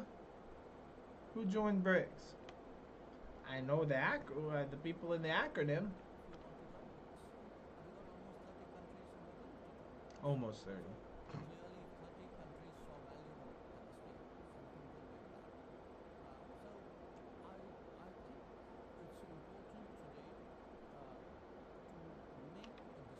Do those countries not have a seat at the UN? What? I don't understand.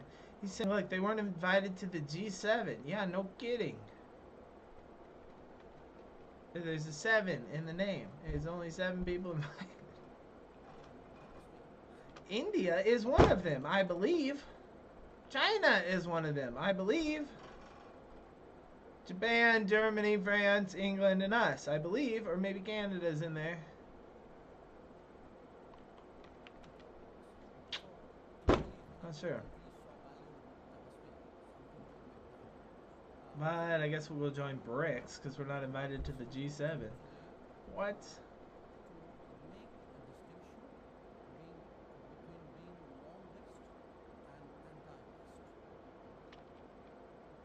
There's a distinction to be made between being anti-West and non-West. What? No. I'm telling you, this is all in Russian art. This is all over the colonies of the world. I am against Westernization. This isn't Kenshin. We're reading this in Japan's history. I'm against Westernization. I do not like Perry and the Black Boats. I hate this.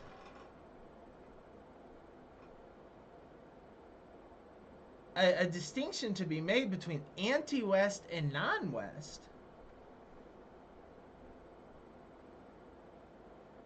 Germany was like, the Western powers, I don't like to use that word, but you know what I mean.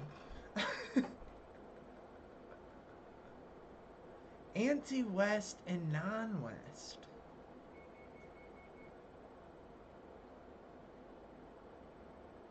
Who's anti-West? They're saying we're non-West. We're not anti-West. We just are not West. But you support the terrorists, right? I mean, it doesn't matter. It's what it's effectively what happens. I don't like this. I don't like this.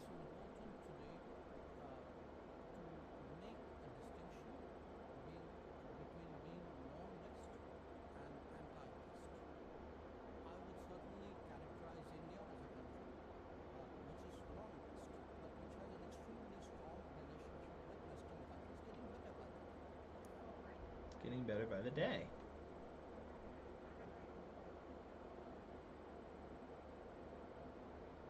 Meaning it's not very good. But it's strong. Yeah, I bet it's strong. We're exporting security from your country. You were colonized by Britain until 18 what the fuck ever. I'm sure your connection to us is strong. That's why when you said we don't have history, it's like, well, we can make history. We can make some history.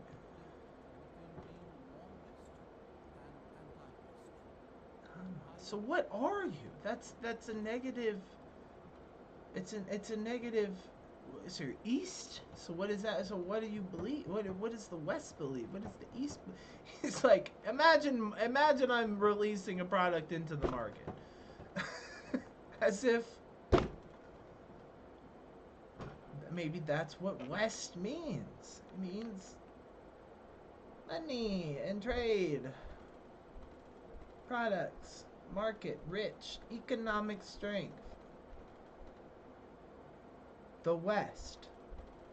We're non-West. What does that mean? Doesn't mean anti-West. Relax, relax, relax.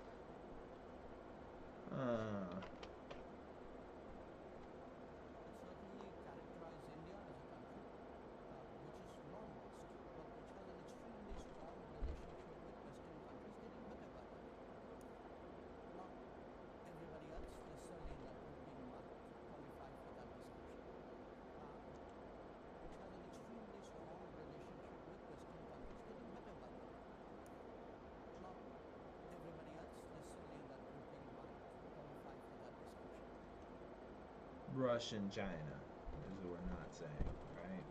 Those are the countries in my group that don't get along with the West.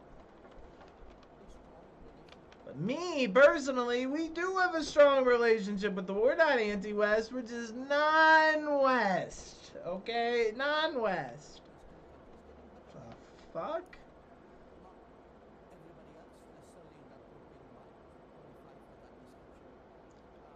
that description. I'm not against the Asians. I'm just not non.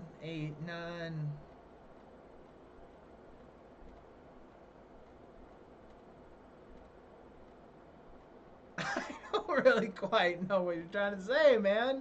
Trying to say you don't want to be in the alliance with us. I get it. It's fine. Just say it.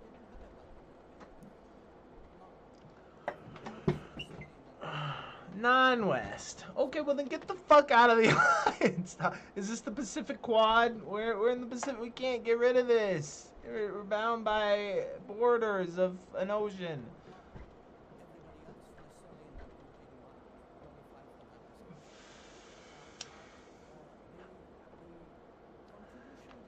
I'm belligerent. You see how Blinken's just laughing like it's like he's joking, like this is all tongue in cheek.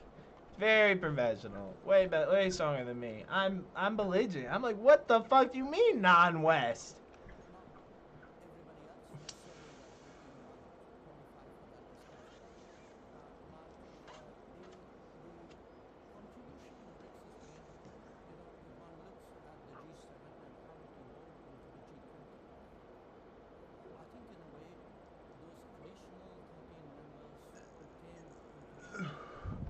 Oh, right, the G20, I forgot.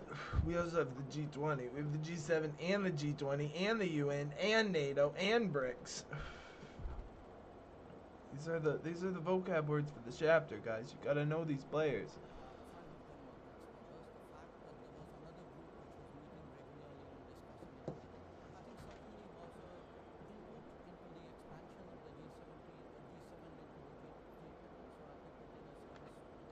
Basically just invented G20 times 4 and helped about it. Was basically the same thing. We just added more countries to our club. It's a good thing. More discussion, more people at the table is good inherently in diplomacy.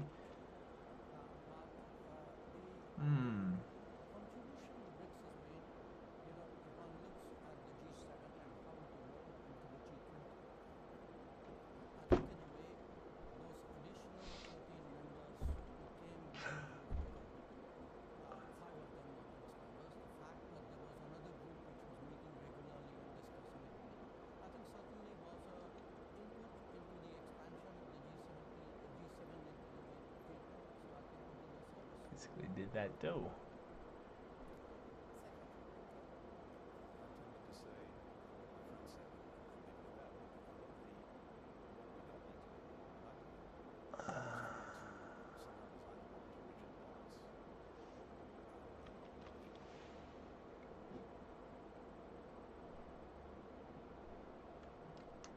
Really? Is that not exactly what we've been doing for 100 years? Blocks being the states on the map, changing colors, dividing us up into different colors, aligning ourselves with the same color. Okay, Blink, I'm gonna try to take all your words as meaning what they mean on the surface and not try to dig too deep into this.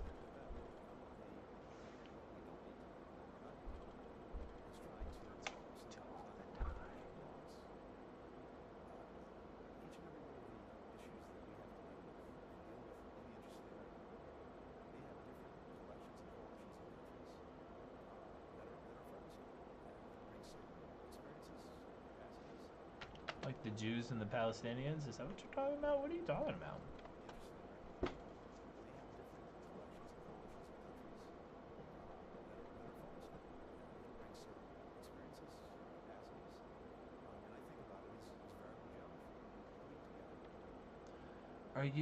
Are you variable geometry?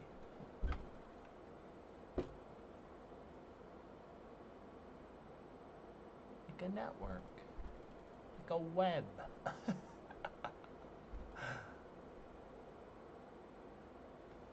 Wait a second. I'm sorry.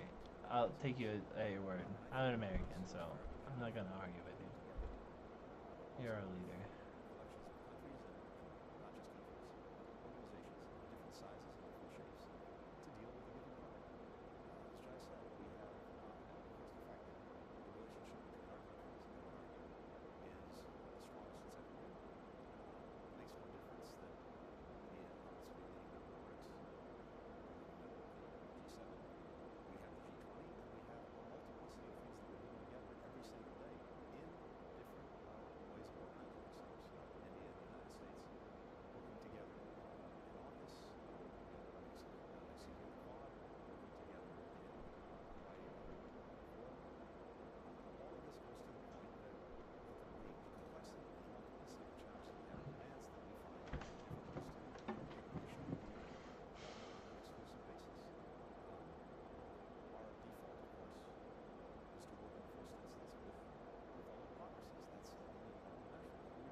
Our rules.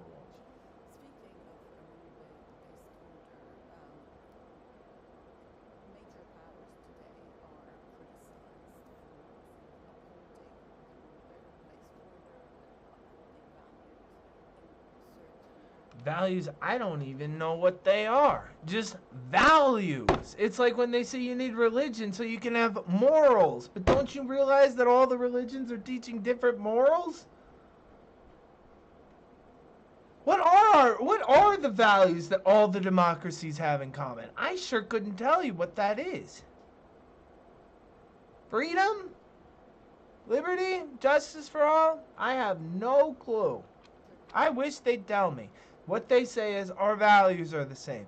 They never tell you what our values are. It's just supposed to be obvious. Whatever your values are our values, and they're the same as their values. I don't think so.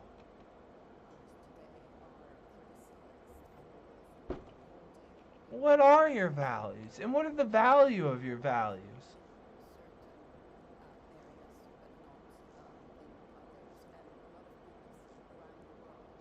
In certain areas, but not in others.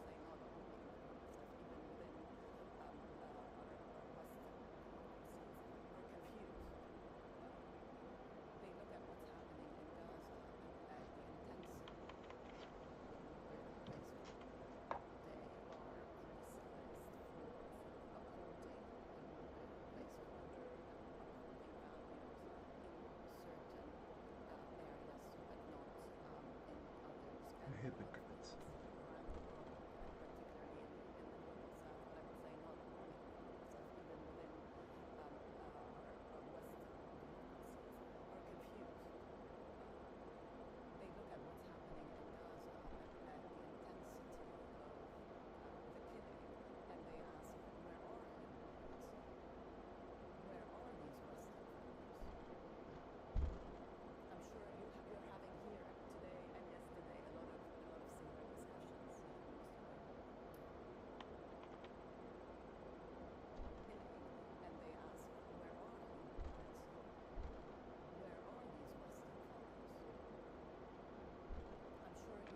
Yeah, but they started it.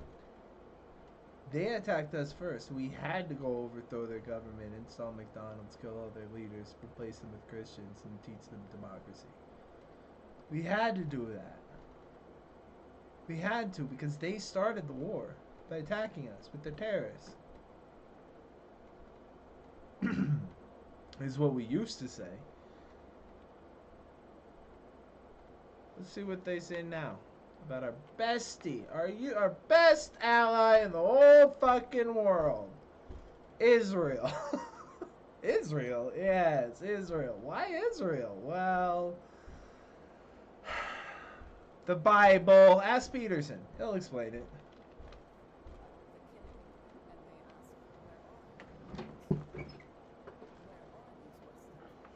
It's not oil.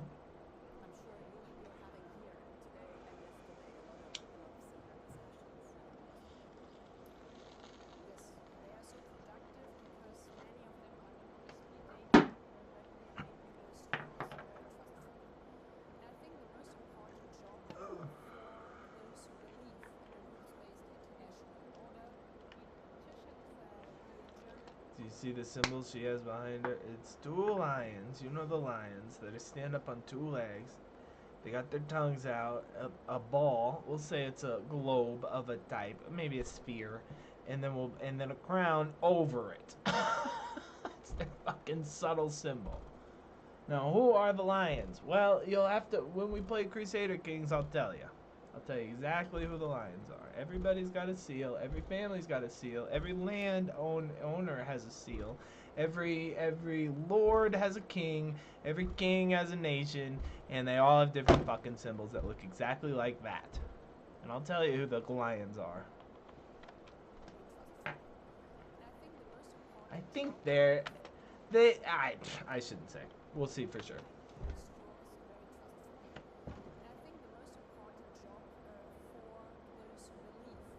Is it a chimera? What the fuck is this thing?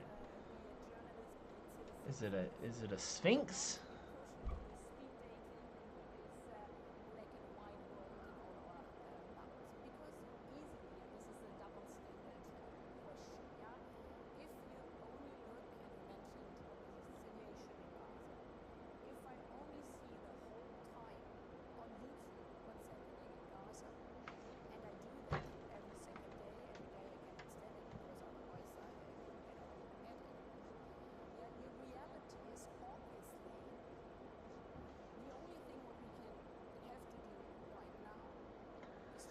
They want to explain this. This is a problem on the left. You play to people's heartache and their emotions and their morality and their ethics, but there is a bandwidth there. If it's the little girl deep down in the well, you care a lot. If it's 10,000 to 100,000, a million, you can't quite empathize with that big of a number of people having an ethical problem. It's like, don't you care about all the Africans who don't have any food? You probably don't, because it's just too big of a thing to even morally conceptualize. But if I put one starving African girl on your doorstep, suddenly you'd care. You'd get, oh, I gotta feed this one, this Ichigo. Now you care. You don't want to protect anybody else in the world, but you'll protect the little girl in front of you because suddenly now you care. Yeah, Rukia. Now I can. Now it's. I don't believe in that self-sacrificing shit. Neither do you. You didn't help me because of self-sacrifice. You helped me because you. I needed it, and I was right in front of you. And I owe you for that. And that's why I'm helping you back. And that's what it is. It's not a moral duty of the being a soul reaper. That's bullshit. I don't believe in that.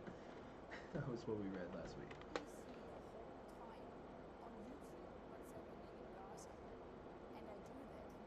You'll be stuck in your bed.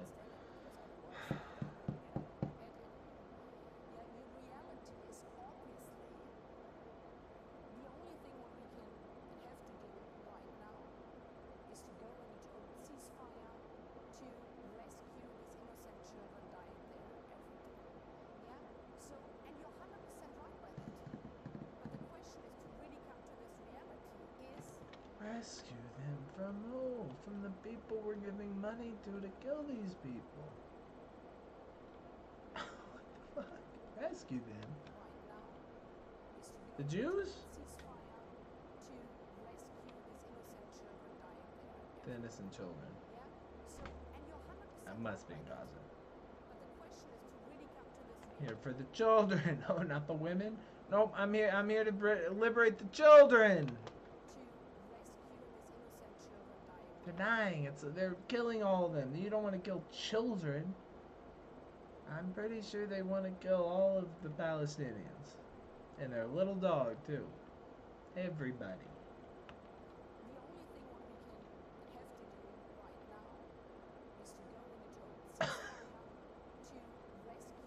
Am I confused about the motive of the war?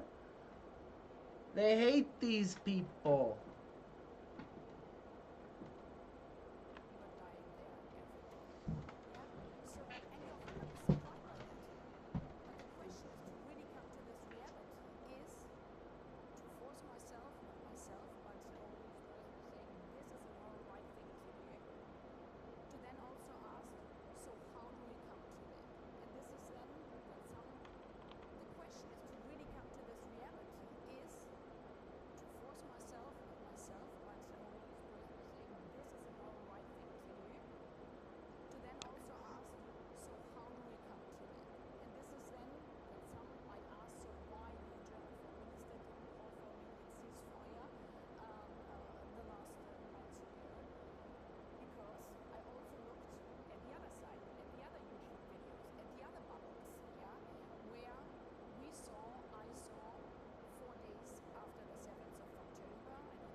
Little girls. where women have been not only raped, but murdered afterwards. Damn. And in that moment, for me, it was clear again. We have to kill every fucking one of them. We know how negotiations about with terrorists I want revenge. saw that video, and if you were ready to see these women suffering there, you understand that this is not only military logic, because those people who are doing this, raping a woman and killing her afterwards, they don't want to chase soldiers and political prisoners. They enjoy slaughtering women. I'm saying that because I think this is really important, bringing it down to the people. Who? Then you understand in this kind of The situation, murderers and rapists. Oh, I've heard this one before. Some of them are good people. She didn't even go there.